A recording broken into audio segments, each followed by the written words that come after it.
Hello, good morning, जोहार। मैं संजय और आप देख रहे हैं न्यूज झारखंड। चलिए जानते हैं आज की मुख्य 25 बड़ी खबरों को। बड़ी खबर की बात तो जेपीएससी ने घोषित किया संशोधित परीक्षा परिणाम। 7वीं से 10वीं संयुक्त सिविल सेवा परीक्षा की पीटी में 4,885 उम्मीदवार सफल, कटअप लिस्ट घोषित। झारखंड लोक सेवा आयोग जेपीएससी ने गुरुवार को 7वीं से 10वीं संयुक्त सिविल सेवा परीक्षा का संशोधित रिजल्ट प्रकाशित कर दिया है। इस मामले को लेकर झारखंड हाईकोर्ट में दायर याचिका के निष्पादन के बाद परीक्षा परिणाम जारी करने में आ रही सारी बाधाएं दूर हो गई थी। संशोधित परिणाम में अनारक्षित श्रेणी से 1552, अनुसूचित जाति कोटे के अंतर्गत 362, अनुसूचित जनजाति कोटे के अंतर्गत 1002, अत्यंत पिछड़ा वर्ग 1 कोटे के अंतर्गत 994, पिछड़ा वर्ग 2 कोटे के अंतर्गत 681 तथा आर्थिक रूप से कमजोर वर्ग के अंतर्गत 294 उम्मीदवार पास हुए हैं। इस तरह आयोग ने कुल 4,885 उम्मीदवार सफल घोषित किए हैं। यह सभी उम्मीदवार आगामी 11 से 13 मार्च के बीच होने वाली मुख्य परीक्षा में शामिल हो सकेंगे। अगली बड़ी खबर की बात करें तो झारखंड में फिर मौसम की करवट लेने के आसार। 3 दिनों तक होगी बारिश। झारखंड में एक बार फिर मौसम के करवट लेने के आसार हैं। 19 फरवरी को आसमान में बादल छाए रहने की संभावना है और 20 फरवरी से बारिश हो सकती है। मौसम विभाग के पूर्वानुमान के मुताबिक 20 फरवरी से 22 फरवरी यानी 3 दिनों तक कहीं कहीं हल्के से मध्यम दर्जे की बारिश हो सकती है। बताया जा रहा है कि राजस्थान में पश्चिमी विक्षोभ बन रहा है, इसका असर झारखंड में भी दिखेगा। 19 फरवरी से इसका असर झारखंड में दिख सकता है। 19 फरवरी को झारखंड में बादल छाए रह सकते हैं। 20 से 22 फरवरी तक राज्य के उत्तर पश्चिमी यानी पलामू, गढ़वा, चतरा, कोडरमा, लातेहार और लोहरदगा, वही दक्षिणी पूर्वी सिंहभूम, पश्चिमी सिंहभूम, सिमडेगा, सरायकेला खरसावां तथा मध्य में रांची, बोकारो, दुमका, हजारीबाग, खूंटी व रामगढ़ में कहीं कहीं हल्के से मध्यम दर्जे की बारिश हो सकती है। अगली बड़ी खबर की बात करें तो रुपेश हत्याकांड के विरोध में भाजपा का गढ़वा में मशाल जुलूस, हत्यारों की गिरफ्तारी की मांग। भाजपा गढ़वा जिला अध्यक्ष ओम प्रकाश केसरी के नेतृत्व में रुपेश पांडे हत्याकांड के विरोध में गुरुवार को सोनपुरवा से रंका मोड़ चौक तक मशाल जुलूस निकाला गया। कार्यक्रम के दौरान रुपेश पांडे को न्याय दो, हेमंत सरकार मुर्दाबाद, भारत माता की जय, वंदे मातरम, रुपेश पांडे के हत्यारों को फांसी दो जैसे नारे लगाए गए। कार्यक्रम को संबोधित करते हुए भाजपा जिलाध्यक्ष ओम प्रकाश केसरी ने कहा है कि बरही में जिस तरह से रुपेश पांडे की निर्मम हत्या एक सामुदायिक विशेष के लोगों ने कर दी है, वैसे लोग खुलेआम घूम रहे हैं, लेकिन सरकार में बैठे लोग मौन हैं। उन्होंने कहा है कि रुपेश पांडे के परिजनों की हालत दिन प्रतिदिन खराब होती जा रही है, लेकिन हेमंत सरकार चुप है। आखिर सरकार अब तक उन्हें गिरफ्तार क्यों नहीं कर रही है। अगली बड़ी खबर की बात करें तो शुक्रवार को कांग्रेस भवन में जन सुनवाई, सीधे मंत्री के सामने रख सकते हैं अपनी समस्या। झारखंड प्रदेश कांग्रेस कमेटी के प्रभारी अविनाश पांडे के निर्देशानुसार और झारखंड प्रदेश कांग्रेस कमेटी के द्वारा लिए गए निर्णय के आलोक में जनता की समस्याओं के समाधान के लिए रांची महानगर कांग्रेस कमेटी के द्वारा शुक्रवार को 11 बजे से जन सुनवाई कार्यक्रम का आयोजन किया गया है। कार्यक्रम का शुभारंभ रांची में कांग्रेस भवन में किया जा रहा है, जिसमें स्वास्थ्य मंत्री बन्ना गुप्ता उपस्थित रहेंगे। लोग अपनी समस्याओं और विभिन्न विभागों में हो रही परेशानियों को लेकर मंत्री से सीधे बात कर सकते हैं। अगली बड़ी खबर की बात करें तो झारखंड में पारा शिक्षकों की पहली आकलन परीक्षा जुलाई में होने की संभावना, मानदेय बढ़ाने की तैयारी। समग्र शिक्षा अभियान के तहत कार्यरत पारा शिक्षकों, सहायक अध्यापकों के लिए पहली आकलन परीक्षा जुलाई माह में आयोजित की जा सकती है। स्कूली शिक्षा एवं साक्षरता विभाग इसकी तैयारी में जुट गया है। हाल ही में लागू सहायक अध्यापक सेवा शर्त नियमावली के तहत इस परीक्षा में शामिल होना सभी पारा शिक्षकों के लिए अनिवार्य होगा। यदि कोई पारा शिक्षक इसमें शामिल नहीं होता है तो यह मान लिया जाएगा कि वह इस परीक्षा में शामिल होने के लिए एक अवसर का उपभोग कर लिया है। इस परीक्षा में उत्तीर्ण होने के लिए पारा शिक्षकों को अधिकतम 4 अवसर प्राप्त होने हैं। बताया जाता है कि मार्च में जैक मैट्रिक एवं इंटरमीडिएट की परीक्षा होनी है, जिसका परिणाम मई माह में जारी होना है। इसके बाद जून माह में 8वीं एवं 11वीं की परीक्षा होनी है। इन परीक्षाओं के संपन्न होने के बाद जुलाई माह में पहली आकलन परीक्षा हो सकती है, लिए अलग अलग होगी। खबरों में आगे बढ़ने से पहले आपसे रिक्वेस्ट है कि अगर आप चैनल को सब्सक्राइब नहीं किए हैं तो प्लीज चैनल को सब्सक्राइब करके बेल आइकन प्रेस कर दे, जिससे आपको झारखंड की हर छोटी बड़ी खबर का अपडेट आप तक पहुंचता रहे। चलिए बढ़ते हैं खबरों की ओर। अगली बड़ी खबर की बात तो झारखंड के दुमका में 10 पदों पर निकली भर्तियां, करे अप्लाई। झारखंड के दुमका में 10 पदों पर भर्तियां निकली है। यह भर्तियां जल मिशन योजना के द्वारा निकाली गई है। जो लोग दुमका में नौकरी करना चाहते हैं वे दुमका जिला की आधिकारिक वेबसाइट पर जाकर प्रकाशित नोटिफिकेशन को पढ़ें और अपनी योग्यता के अनुसार आवेदन करें। दुमका जिला में जिला मिस समन्वयक, जिला IEC समन्वयक के 10 पदों पर भर्ती को लेकर आवेदन मांगे गए हैं। इन पदों पर आवेदन करने के लिए उम्मीदवारों की योग्यता पदों के अनुसार any graduate, MA, MSc, MBA, PG DM, MCA, PG diploma आदि निर्धारित की गई है। भर्ती नोटिफिकेशन के अनुसार इन पदों पर उम्मीदवारों का चयन मेरिट और इंटरव्यू के माध्यम से किया जाएगा। आपको बता दें कि इन पदों पर ऑफलाइन आवेदन करने की अंतिम तिथि 21 फरवरी 2022 निर्धारित किया गया है। आप अधिक जानकारी के लिए dumka.nic.in पर जा सकते हैं। अगली बड़ी खबर की बात को तो देवघर पुलिस के हाथ चढ़े साइबर अपराधी, कई मोबाइल समेत 11 साथी धराए जाने मामला। खबर है झारखंड के देवघर से, जहां पुलिस के हाथ बड़ी कामयाबी लगी है। देवघर पुलिस ने 11 साइबर अपराधियों को धर दबोचा है। पकड़े गए सभी अपराधी काफी समय से साइबर ठगी की घटना को अंजाम दे रहे थे।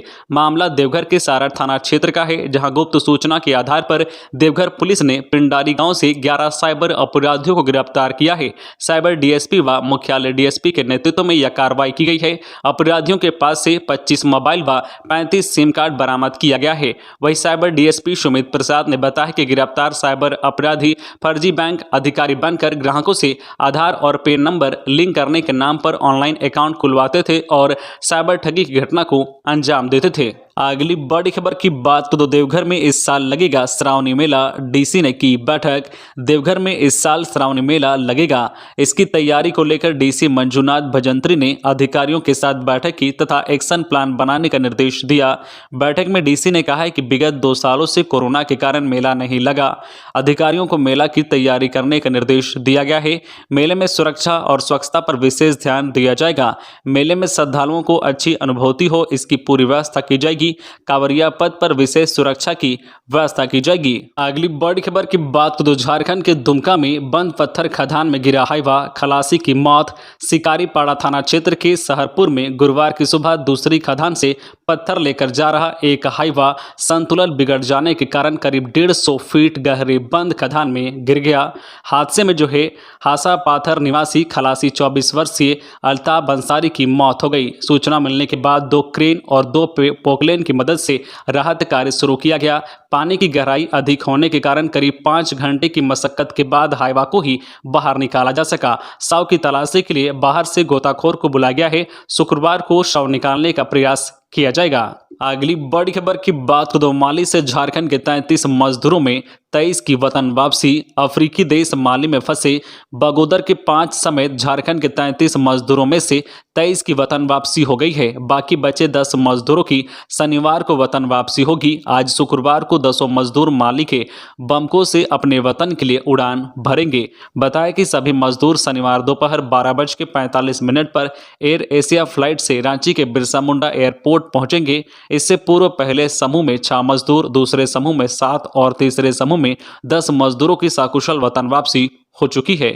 अगली बड़ी खबर की बात तो अपने ही सरकार से भागे हुए झामुमो विधायक लोबिन हेम्ब्रम CM हेमंत सोरेन पर उठाए सवाल। झारखंड में शराब अब एक बड़ा मुद्दा बनता जा रहा है। इस पर झामुमो के भीतर ही राजनीतिक बवाल शुरू हो गया है। मुख्यमंत्री हेमंत सोरेन एक तरफ शराब बेचकर राजस्व कमाने के लिए छत्तीसगढ़ से नया फॉर्मूला लाकर लागू करने जा रहे हैं, वहीं उनकी पार्टी के विधायक लोबिन हेम्ब्रम हेमंत सोरेन की इस कयावत की जो है खुलकर आलोचना कर रहे हैं। वह झारखंड में भी बिहार की तरह शराबबंदी लागू करने की मांग कर रहे हैं। उन्होंने अपनी ही पार्टी की सरकार के खिलाफ बगावत का झंडा बुलंद कर दिया है। मुख्यमंत्री हेमंत सोरेन पर दबाव बनाने के लिए उन्होंने झामुमो के सभी विधायकों को पत्र लिखा है। अपने पत्र में शराबबंदी पर समर्थन देने की मांग की है। अगली बड़ी खबर की बात तो जामताड़ा में रुपेश पांडे हत्याकांड के विरोध में मशाल जुलूस। भाजपा जिला कमेटी की ओर से बरही के रुपेश पांडे की हत्या एवं झारखंड में गिरती विधि व्यवस्था के विरोध में मशाल जुलूस निकाला गया। सुभाष चौक से मशाल जुलूस बाजार रोड होते हुए चंचला मंदिर चौक पहुंचा, जहां मुख्यमंत्री हेमंत सोरेन का पुतला दहन किया गया। नेतृत्व जिला अध्यक्ष सोमनाथ सिंह ने किया। मौके पर बतौर मुख्य अतिथि भाजपा नेता सह पूर्व अध्यक्ष वीरेंद्र मंडल उपस्थित थे। भाजपा नेता वीरेंद्र मंडल ने कहा है कि झारखंड में विधि व्यवस्था चरमरा गई है, अपराधियों का मनोबल बढ़ा हुआ है। रुपेश पांडे की हत्या षड्यंत्र के तहत अपराधियों द्वारा की गई है। इससे जो है अपराधियों के बढ़ते मनोबल को समझा जा सकता है। पुलिस प्रशासन का नियंत्रण अपराधियों पर नहीं रह रहा है, काहे कि झारखंड में कानून व्यवस्था नाम की कोई चीज नहीं बची है। अगली बड़ी खबर की बात करें तो सोशल मीडिया पर आपत्तिजनक पोस्ट करने वाले पर कसेगा शिकंजा, सांप्रदायिक सौहार्द बिगाड़ने वालों पर कड़ी नजर। गढ़वा पुलिस अधीक्षक अंजनी कुमार झा ने गुरुवार को पुलिस लाइन स्थित सभागार में अपराध गोष्ठी के तहत पुलिस पदाधिकारियों के साथ बैठक की तथा उन्हें आवश्यक दिशा निर्देश दिए। एसपी ने आने वाले महत्वपूर्ण त्योहारों यथा होली, रामनवमी को ध्यान में रखते हुए सभी थाना स्तर पर शांति समिति को पुनर्गठित करने एवं उसमें सभी संप्रदाय के अधिक से अधिक प्रतिनिधियों को शामिल करते हुए बैठक आहूत करने का निर्देश दिया। साथ ही इंटरनेट मीडिया पर धार्मिक सौहार्द को बिगाड़ने वाले शरारती तत्व पर पैनी नजर रखते हुए ऐसा करने वालों पर कानूनी कार्रवाई करने का निर्देश दिया। साथ ही बैठक के दौरान जिला अंतर्गत सभी थानों में एक साथ औचक रूप से एंटी क्राइम चेकिंग चलाए जाने का निर्देश लिया गया है। अगली बड़ी खबर की बात को तो धनबाद में पान दुकानदार की गोली मारकर हत्या, सौरक कर प्रदर्शन। धनबाद में सरायढेला नूतंडी में पान दुकानदार मंजीत साव उर्फ पिंटू की गोली मारकर हत्या कर दी गई। हत्या से स्थानीय लोग आक्रोशित हैं। गुरुवार की सुबह नूतंडी के लोगों ने सेंट्रल अस्पताल पहुंचकर प्रदर्शन किया। आरोपियों की गिरफ्तारी और अन्य मांगों को लेकर मंजीत का शव पोस्टमार्टम हाउस भेजने से रोका। आक्रोशितों को समझाने पहुंचे एएसपी मनोज स्वर्गियारी ने ठोस कार्रवाई का भरोसा दिया। इसके बाद लोगों ने शव को पोस्टमार्टम के लिए जाने दिया। बुधवार की रात सेंट्रल अस्पताल के गेट के पास मंजीत की हत्या कर दी गई थी। मंजीत सेंट्रल अस्पताल के बाहर ही जनरल स्टोर और पान की दुकान चलाते थे। उनके चाचा सत्येंद्र साव ने अपने ही छोटे जो है भाई अजीत साव और उनके 3 पुत्रों पर संपत्ति विवाद में पिंटू की हत्या कराने का आरोप लगाया है। अगली बड़ी खबर की बात को तो रांची डीसी ने धान अधिप्राप्ति अनुसरण समिति का बैठक में मिलरों को दिया निर्देश। रांची समाहर न्यायालय में गुरुवार को जिला स्तरीय धान अधिप्राप्ति अनुसरण समिति की बैठक हुई। इसकी अध्यक्षता उपायुक्त छवि रंजन ने की।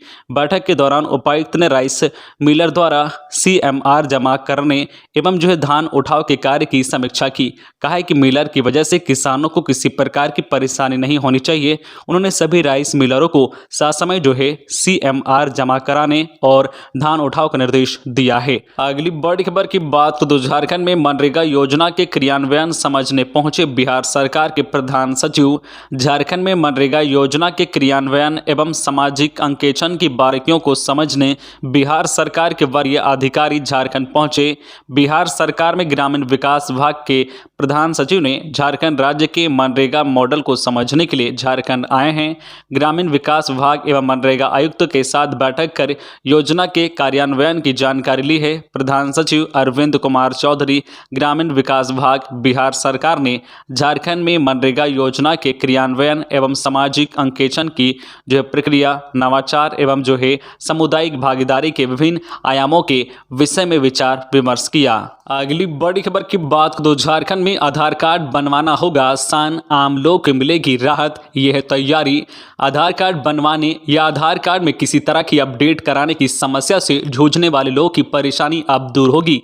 आम लोग को आधार पंजीकरण सेवा उपलब्ध कराने के उद्देश्य से झारखंड की गुमला की सभी पंचायतों, वार्ड एवं शहरी क्षेत्र में आधार नामांकन, आधार सुधार जैसी सभी जो है महत्वपूर्ण सेवा प्रज्ञा केंद्र CSC के माध्यम से प्रदान की जाएगी। इसके लिए सूचना एवं प्रौद्योगिकी विभाग तथा भारत सरकार द्वारा जो है प्रायोजित संस्था CSC e-governance services India limited CSC जो है SPV के साथ MOU किया गया है। आपको बता दें कि शुरुआती दौर में जब आम लोगों का आधार कार्ड बनवाने का काम शुरू हुआ था तो सुगमता पूर्वक आम लोग आधार कार्ड बनवा ले रहे थे एवं आधार कार्ड में सुधार करवा रहे थे। अगली बड़ी खबर की बात को तो लालू यादव की सेहत में हो रही गिरावट, रिम्स में निगरानी कर रही 7 डॉक्टरों की टीम। राजधानी रांची के रिम्स पेइंग 1 में भर्ती चारा घोटाले में दोषी करार दिए गए लालू प्रसाद का स्वास्थ्य ठीक नहीं चल रहा है। रिम्स में 12 महीने बाद शिफ्ट होने पर प्रस्तुत रिपोर्ट की माने तो उनके स्वास्थ्य में तेजी से गिरावट आई है। लालू प्रसाद के 1 महीने पहले की रिपोर्ट के आकलन के अनुसार उनकी किडनी 12 से 18% काम कर रही है।